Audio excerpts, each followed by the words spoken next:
Skyhook Games has at least one decent product in TSW, although even calling it decent is kind of pushing it, amongst all the low quality stuff that could give Rivet Games a run for their money. And don't get me started on SHG's pointless gameplay pack with the TEA tanker wagons. Somewhat recently, they've come along and done a second major update to the Midland Mainline route, so I thought it was time to revisit this thing.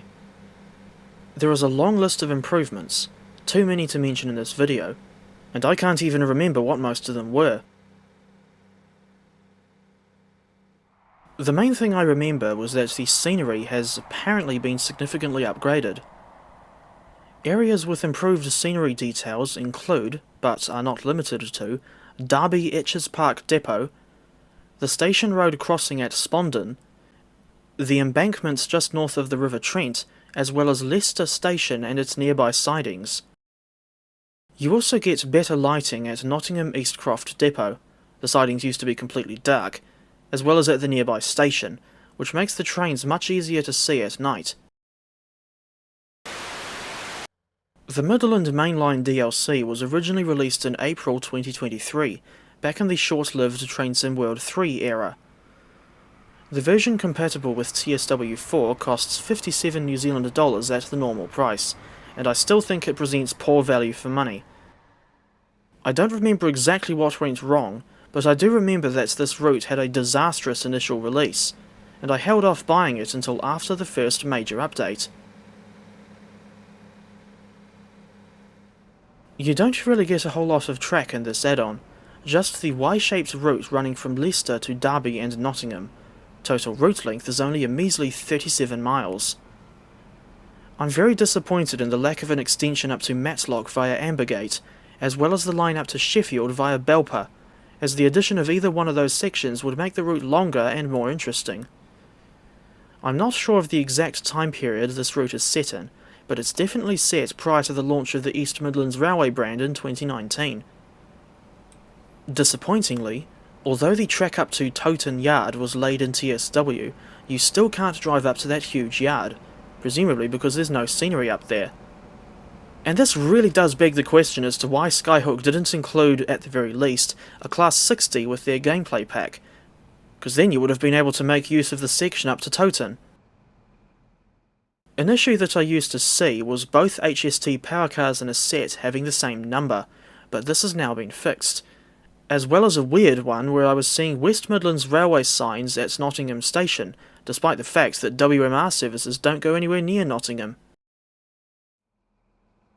Out of the 12 stations featured on this route...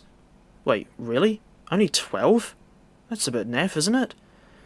Anyway, I just say Nottingham is my favourite, mainly for its somewhat old-fashioned architecture. The city of Nottingham used to have two big stations in the city centre. The surviving station originally opened in 1848, and it used to be called Nottingham Midland because it was built by the Midland Railway. The other station was Nottingham Victoria, built by the Great Central Railway and opened in 1900, but this station closed in 1967. Speaking of the Great Central, part of the old GCR main line also served the towns of Leicester and Loughborough, but that section was closed in the 1960s along with most of the old Great Central main line. Fortunately, the section from Loughborough to Leicester North has since been preserved as a heritage railway. Besides Nottingham Midland, my second favourite station on the route is East Midlands Parkway, largely due to its bizarre location next to the cooling towers of Ratcliffe-on-Soar Power Station. This railway station opened in January 2009, and from what I understand, the term parkway means that the station has park and ride facilities. When you look at EMP on Google Maps, it appears to be located in the middle of nowhere, but it's reasonably close to the towns of Gotham, Kegworth, and Castle Donington. In addition, it's only a 10-minute drive away from East Midlands Airport, and the car park here can accommodate a staggering 850 cars. Cool, it's like the car park at Bullock's Flat Station on the Ski Tube Railway. Like so many add-ons before and after the MML, this one barely includes any motive power. You only get the Class 158 Sprinter and VP 185 powered variant of the iconic Class 43 HST, otherwise known as the Intercity 125. Both units are supplied in the East Midlands Trains livery, with EMT being a now-defunct train operating company that lasted for 12 years from 2007 to 2019. The 158 is a versatile 2 or 3 car DMU that has been in service since 1990. They can be equipped with either Perkins 2006 TW-H or Cummins NT855 prime movers, and while East Midlands Trains had examples of both, we only get the Cummins-powered variant in TSW. I would quite like to see more variants of the 158 brought to the game in future, complete with suitable routes and all. Perhaps something like the Tyne Valley line from Carlisle to Newcastle with a northern 158. Although, personally speaking, I would rather see Melbourne's Craigieburn line, any other Australian route, or more American passenger routes added to TSW instead of the ongoing torrent of British and German stuff.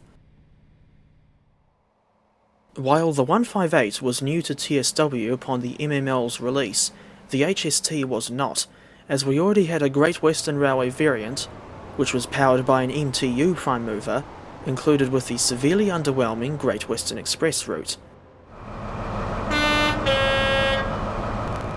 Using free roam mode on the training centre route, I put the GWR and EMT HSTs side by side to compare the differences between variants.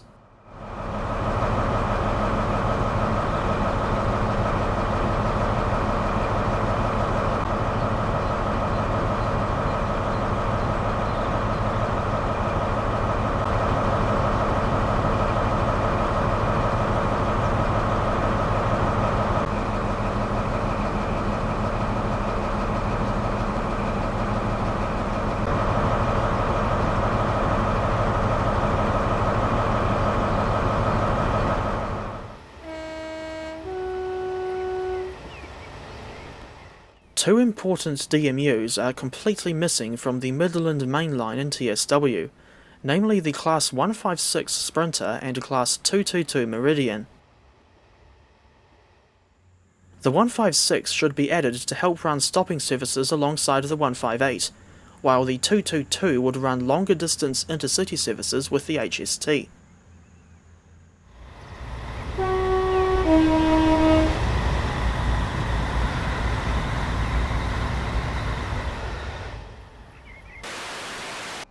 Timetable mode includes 88 playable services for the Class 158 and 138 services for the HST. In my opinion, the biggest issue with this route is that it's simply far too short for the HST, as it only takes around 20 to 25 minutes to get from Leicester to Derby or Nottingham in this thing. And most of the time, you'll either be running non-stop or calling only at East Midlands Parkway. Some services also call at Beeston, Loughborough or Long Eaton. As for the 158, she is used on more intensive stopping services, but 16 of her services are empty stock moves to and from Nottingham Eastcroft Depot.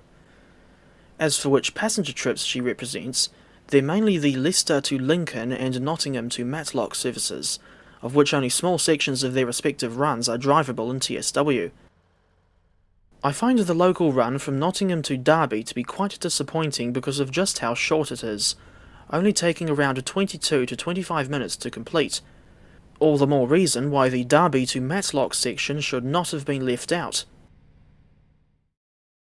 While making this review, I tried driving unit number 158863 on 2A25, a Nottingham to Matlock service, and found out that the timetable is too tight for the 158. I left Nottingham on time, but by the time I reached Long Eaton, I was running 5 minutes late, and I was running 6 minutes late by the time I got to Derby. The next 158 service I tried was 2K49, a Matlock to Nottingham service. This was another one where, largely due to the long wait for the guard's door to close, it was impossible to run on time. For some stupid reason, the schedule only allows 7 minutes exactly for the roughly 7.5 mile long section from Derby to Long Eaton, and I was running about 5 minutes late by the time I got to Nottingham. As an aside, has anyone else noticed that very few, if any, of the timetable mode services seem to call it Spondon? Something I noticed when driving the Class 158 was that, if you leave the throttle on notch 4, the unit will keep her speed at 89 miles per hour, but I dare say that this may not work on a downhill gradient.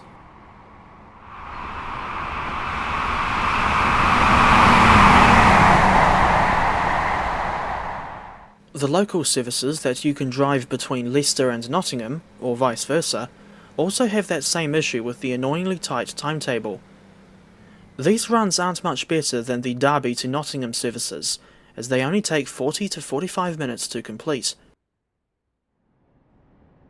As for the HST, her services are a little more confusing because the 2+6 and 2+8 consists each have a different list of services.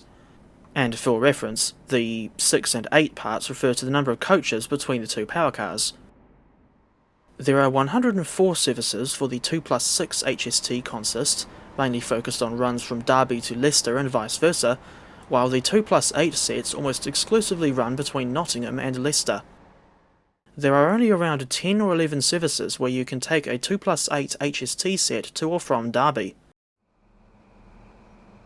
If you've got the southeastern high-speed route, the HST will layer onto SEHS in timetable mode for AI-only services running in and out of London St Pancras. As for the 158, she has additional playable services on the severely underwhelming ECML Peterborough to Doncaster route, and she also appears at Manchester Piccadilly on the Glossop line, mainly for AI-only services through the infamous platforms 13 and 14.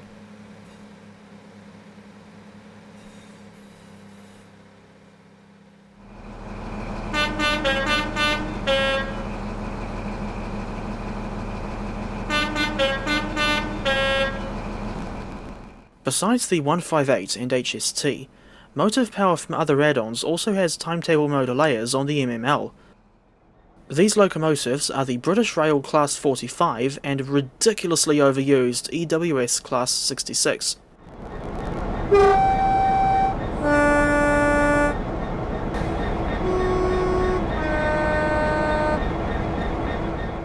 It's not entirely realistic to see the Class 45 peak hauling this rail tour, because the locomotives and coaches are from the Northern Trans-Pennine route, which is set in 1983, and consequently, they have the wrong specs for a modern image route. For example, the Class 45 in TSW doesn't have a GSMR radio module, and I don't know if any of the 11 Class 45s in preservation are even mainline certified.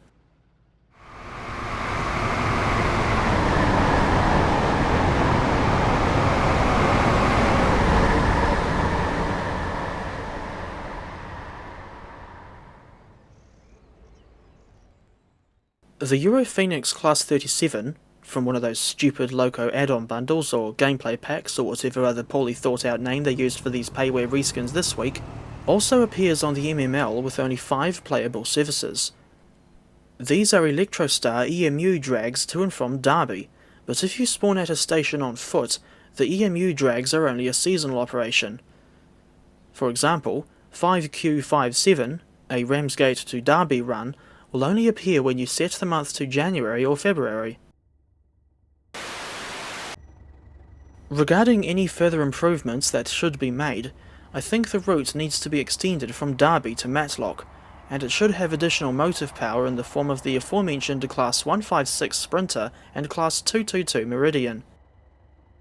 If Skyhook had to make an add-on for this route, they shouldn't have done that pathetic gameplay pack, as this would have been a good opportunity to add the 156, 222, or a freight locomotive to make the rail scene feel just that little bit more realistic, instead of taking the lazy option and only adding new variants of a freight wagon we already have, as well as rehashing the tired old Class 66 for the upteenth time.